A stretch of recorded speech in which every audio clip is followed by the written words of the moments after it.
Olá, você começa agora o Pauta Especial aqui pela sua TV Educativa Canal 3 e hoje nós vamos falar sobre cultura, sobretudo aquela cultura que abriga os acervos, abriga a história da cidade, dos cidadãos. Nós vamos falar sobre museus. Dentre os museus, o destaque é claro para o Museu Theo Brandão.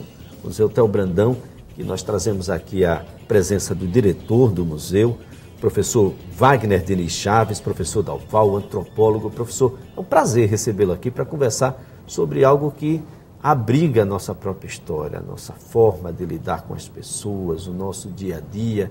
E conhecendo como foi, a gente talvez possa descobrir e compreender melhor como somos. Muito obrigado por participar aqui do nosso programa. Eu que agradeço o convite e vamos ter um papo bom aí sobre museus. Pois é, o senhor é diretor de um dos principais, talvez o principal museu que nós temos aqui no estado, sobretudo quando a gente fala sobre cultura popular.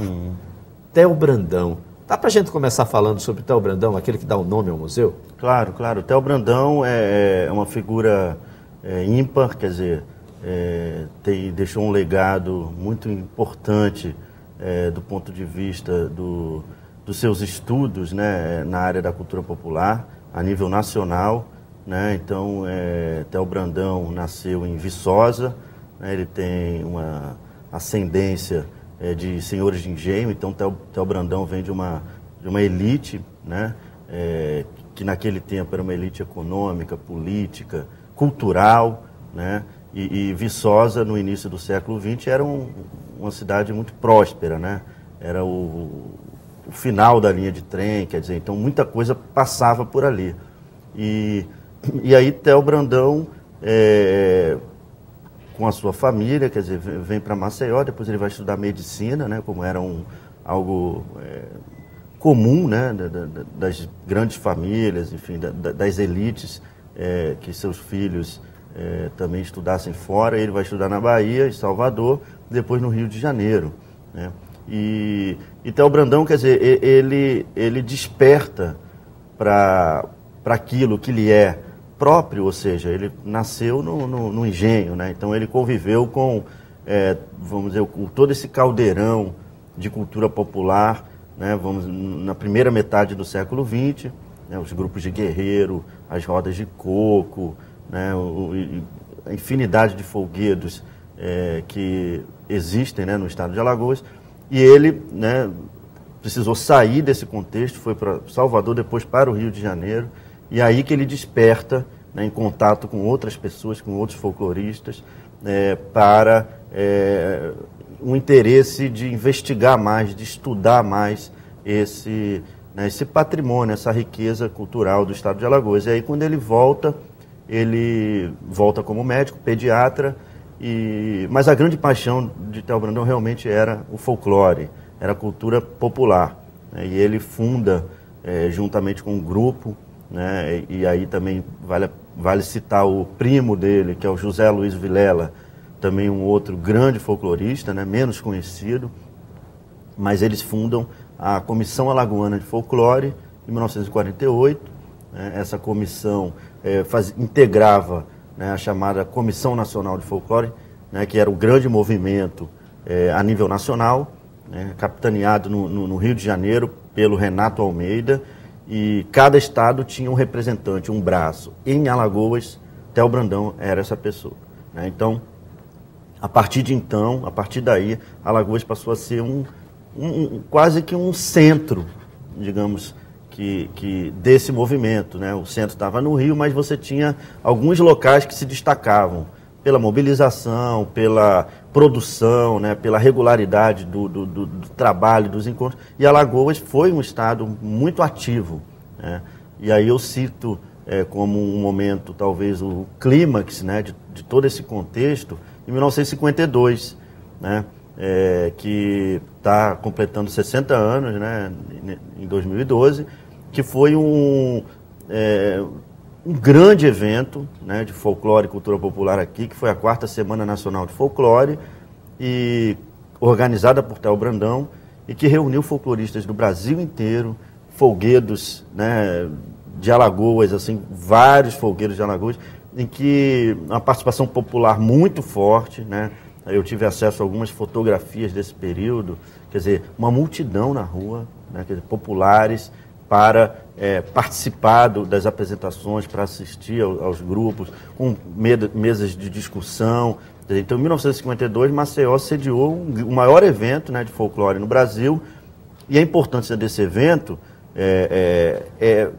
assim, foi também porque nesse encontro se definiu o folguedo, né, o folguedo como a dança dramática, né, o folguedo no seu sentido pleno, porque o folguedo, né, ele tem a parte da música, da dança, da poética, né, ele acontece num ambiente festivo e etc. Então o folguedo passou a ser, a partir desse evento, 52, definido pelo movimento folclórico como o tema principal de estudo do folclorista. Você falava de que Alagoas foi muito ativo, não é mais?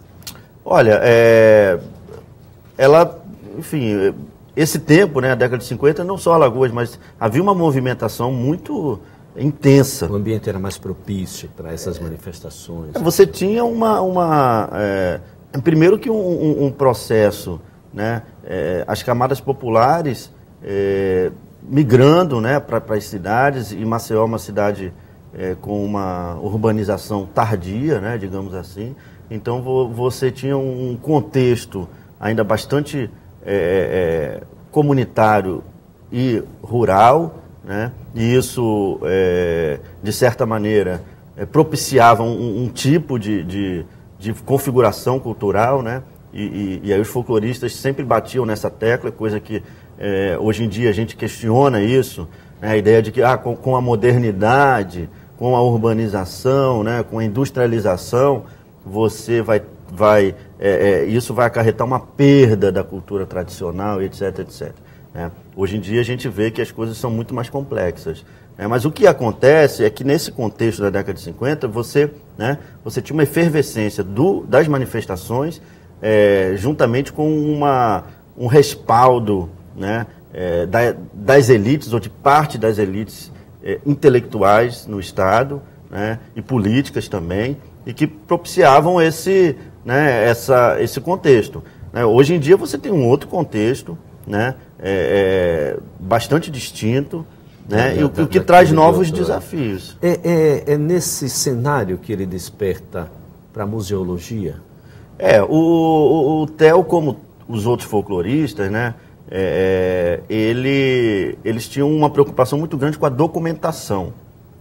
Os folcloristas eram cientistas, digamos, seriam cientistas sociais, muito interessados em imprimir um teor mais objetivo, né, mais científico ao estudo que eles estavam fazendo.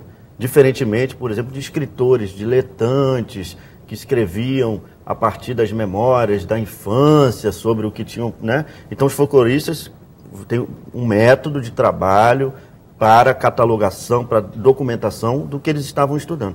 Então, dentro dessa documentação, você entende uma série de itens, né, de práticas. Então, o Theo Brandão foi um exemplar nesse sentido, porque ele ia para campo, né, ele ia para o interior fazer suas pesquisas, munido de câmera fotográfica, gravador de som, né, de áudio. Quer dizer, ele documentava, né, o que pesquisava nessas diferentes mídias, digamos, né, para o tempo difíceis. Então ele tinha acesso a esses equipamentos e gostava e registrava, né, musicalmente o que estava pesquisando, em imagem, obviamente em texto, em caderno de campo, e também, né, como recomendação da próprio movimento folclórico nacional, assim, de que cada estado deveria criar um espaço de memória, né, um espaço, né, onde a população pudesse ter, né, o acesso a todo esses itens de identidade. É aí que surge o museu. O Museu Theo Brandão não surge nessa localidade onde se encontra. Não, né? não. Inicialmente ele tinha um outro endereço.